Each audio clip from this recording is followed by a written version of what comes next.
Hello les amis, j'espère que vous allez bien. Aujourd'hui, je vous retrouve avec un plat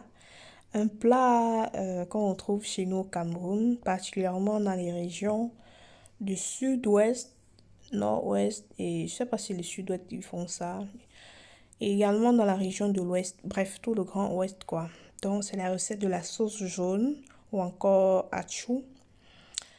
Je vais vous montrer deux méthodes de faire cette sauce, une méthode sans sel gemme et une autre méthode avec le sel gemme. Donc, restez jusqu'à la fin pour bénéficier des deux méthodes.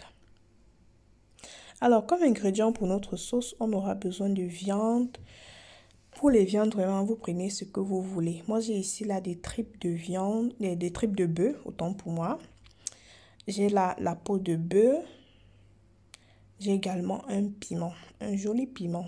J'ai de l'huile de palme. Ici, j'ai du sel gemme qu'on appelle généralement kangwang.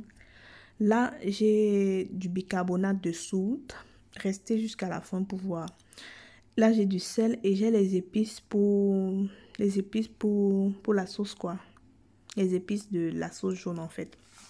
Donc, c'est ce dont j'aurais besoin comme ingrédient. Bien entendu, vous pouvez m'acheter du poisson fumé, ce que vous voulez.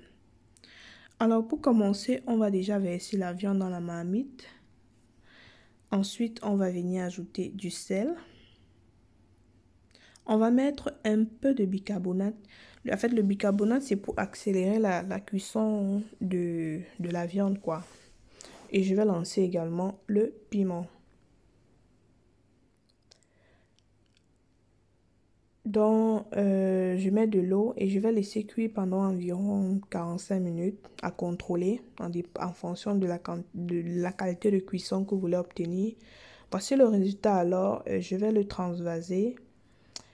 Et je viens maintenant dans la même marmite, je viens ajouter mon huile. Je vais chauffer légèrement. Le but n'est pas de blanchir la sauce. Pendant ce temps, je viens humidifier mes épices. Donc, je rajoute un peu de bouillon de viande. Donc, la viande que j'ai cuite préalablement. Donc, ça, c'est son bouillon. J'ai enlevé la viande et j'ai séparé le bouillon de la viande.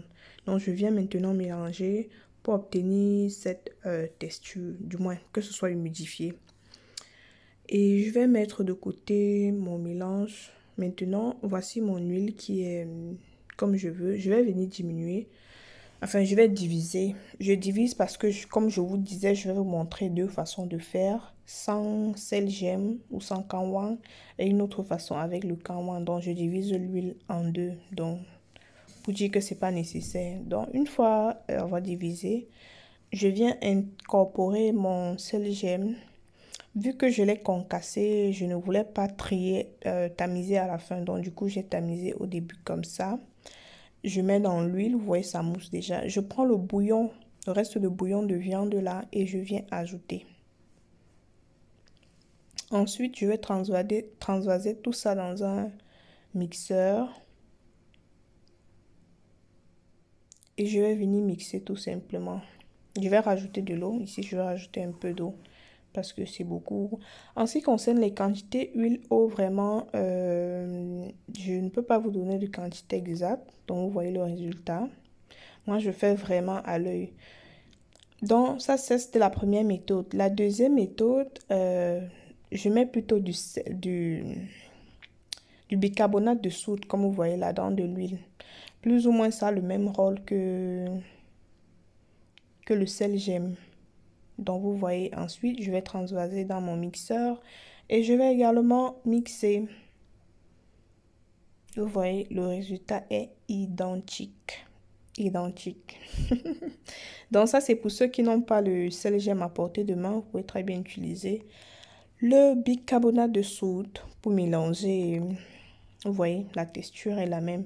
Donc, je vais mélanger les deux parce que même au niveau du goût, c'est presque la même chose. Au niveau des quantités, je vous invite à faire de mettre petit à petit et de goûter chaque fois si ça va ou pas. Donc, je verse le tout encore dans mon grand mixeur.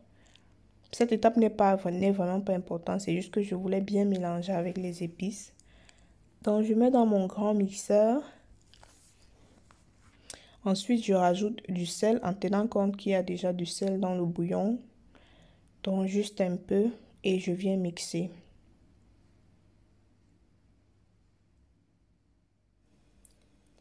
Donc, voilà le résultat. Je verse maintenant dans un saladier ou dans la marmite, comme vous voulez. Et voilà quoi. Aussi simple que ça. Simple comme bonjour. Donc, je viens maintenant ajouter ma viande. Généralement, ce que je fais, c'est que quand j'ajoute la viande comme ça, là, j'aime bien laisser la sauce se reposer au moins 2 à 3 heures de temps. Le temps que les condiments s'imprègnent bien de la sauce, que ça s'imprègne, la viande également s'imprègne bien des épices. J'aime bien laisser reposer et après 2 heures, voici le résultat quoi. Moi, j'aime pas quand ma sauce est trop lourde, donc ça me va parfaitement comme ça. Donc, merci d'avoir regardé la vidéo jusqu'à ce niveau. La partie du taro, c'est dans la prochaine vidéo. On se dit ciao!